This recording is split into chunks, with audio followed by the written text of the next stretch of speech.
I'm joined now by two people with inside knowledge of the president's conduct behind the scenes. MSNBC analyst Tim O'Brien, executive editor of Bloomberg Opinion and author of the book Trump Nation, and Randall Pinkett, who is the winner of season 4 of The Apprentice, co-author of the book Black Faces in White Places. Good to have you here, gentlemen. Good to be here. I saw some reporting that says the press suggests the president will be, he's in Vietnam, will be staying up all night to watch Cohen's testimony. I got to think that he is worried about this. Oh, of course he's worried about it, because it's reality TV. This is where he lives. He's aware of the power that televised testimony has on people's imaginations. Right. It's much different than reading about it in a newspaper or seeing it in a court filing. Someone on TV telling a narrative about something that occurred resonates with people in a very rich way, and he knows that because he made a living off of that. So, of course, he's worried about it. Absolutely. And I would echo what you said earlier, Chris. This is the first time we've heard from somebody that close to his inner circle with insight around his business, around his comments on race, around his dealings, both in the Trump organization and in the White House as well. I mean, this guy went from 2006 until 2018. That's a long run, a lot of information. And while we've heard from others in the inner circle, particularly if I contrast that with, say, Omarosa, this is the first person who has had such an extensive insight to all those matters. And I think that that's what troubles him the most, is the extent to which Michael Cohen has seen everything. You know, you just mentioned race, and you know, there was this story that Cohen told Emily Jane Fox. He says, Trump, that rally looked vanilla on television. Trump responded, "That's because black people are too stupid to vote for me," which I have no way of verifying that. It's obviously a disgusting thing to say, but I do wonder, in your mind, does it make a difference to hear that from him under oath than the various things that we have already seen him say in person that are obviously pretty bigoted and racist? Right. I would say this. I don't think it's going to make a difference for people who have already formed their opinion on Donald Trump.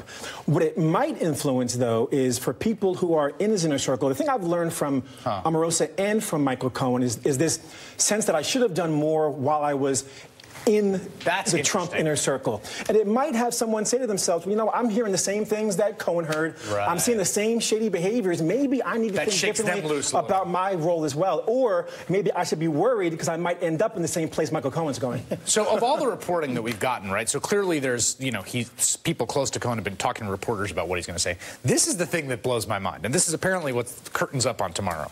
This is the Wall Street Journal. Mr. Cohen will provide documentation of his reimbursement for the $130,000 Clifford payment. Mr. Cohen will show the panel a signed check.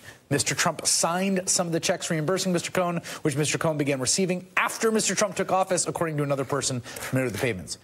That's the president signing checks. Payola. On an illegal hush money scheme. Right. And denying any role in any of it prior to that. And since then, really, he's never copped to the fact that he was in the Oval Office signing hush money payment checks.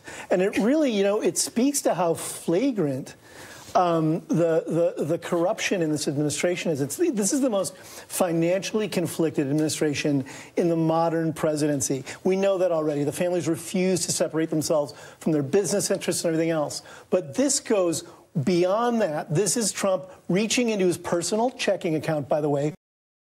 We know from Trump testimony, we should say. Yeah, but even within Trump org, Alan Weisselberg, the family accountant, said that the checks were going to be cut from the president's personal funds. Right. So he's reaching essentially into his own bank account to pay off his lawyer to keep someone quiet about an affair he had while his wife was pregnant with their son.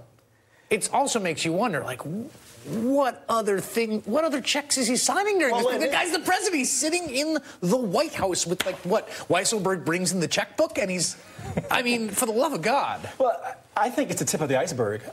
So we know we won't get into Russia publicly, but when we think about just that one example of what has been leaked, if Cohen has documentation on all of what we know to be the shady dealings of the Trump organization and can have documentation to back that up and take the veneer off of this facade that Trump has been as successful as he's claimed to be, the house of cards that he's built is going to begin to come tumbling down. You know, that's the door. Randall gets right on that. Michael Cohen opens a door to other people in the Trump organization who've been there even longer. Alan Weisselberg, the accountant, was Fred Trump, Donald Trump's father's accountant. He joined the company in the 1970s when Donald did. He handles all of Trump's personal income tax returns. He has signed most important checks that have gone through there. He authentically knows where the bodies are buried. He has talked to the Southern District of New York. We know He's that cooperating with them for a fact. It also, you know, one of the things he talked about is property tax payments, but it also, I think, will lend some new urgency to the tax return question, which is floated out there and hung around the president, and he's sort of gotten away with so far not releasing. But it'll be interesting to see if there's some new urgency to that after a year from Michael Cohen. Tim O'Brien, Randall Pinkett, thank you both, gentlemen.